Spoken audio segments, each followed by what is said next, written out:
رات کے برتن نہ دھونے کے نقصانات کیا ہیں؟ جواب اسلامی تعلیمات کی روشنی میں دیں گے اور آپ کو یہ بھی بتائیں گے کہ اس کے بارے میں حضرت علی رضی اللہ تعالیٰ عنہ کا کیا فرمان ہے۔ اس بارے میں آپ کو آگے تفصیل سے بتایا جائے گا۔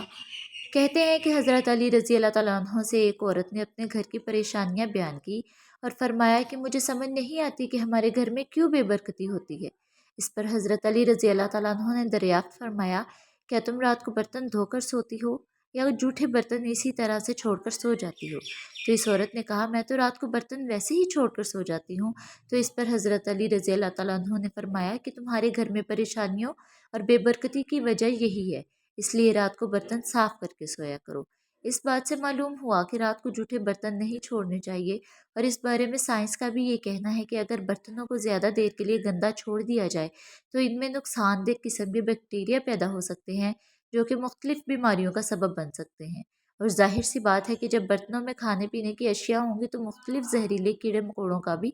ان میں چلنے پھرنے کا خدشہ ہوتا ہے، اس لیے بہتر ہے کہ رات کے برتن رات کو ہی دھو لیے جائے۔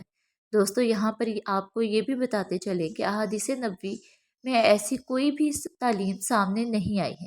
جس میں رات کو برتن دھونے یا نہ دھونے کے بارے میں کوئی تشریح ہو، لیکن رات کے سونے سے پہلے برتنوں کو ڈھانپنے کے بارے میں تاکید ملتی ہے، اور اس بارے میں کہ مختلف روایات ہیں جن میں یہ سبق ملتا ہے کہ سونے سے قبل کھانے پینے کے برتنوں کو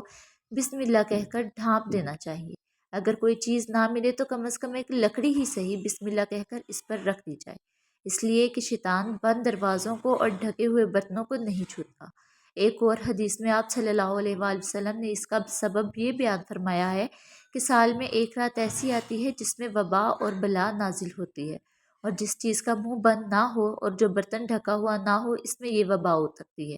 کتنی بڑی حکمت ہے پیارے نبی صلی اللہ علیہ وآلہ وسلم کی پیاری سنتوں میں، اس لیے ہمیں چاہیے کہ ان کی سنتوں کو اپنا معمول بنا لیں تاکہ ہر قسم کی مصیبت سے آپ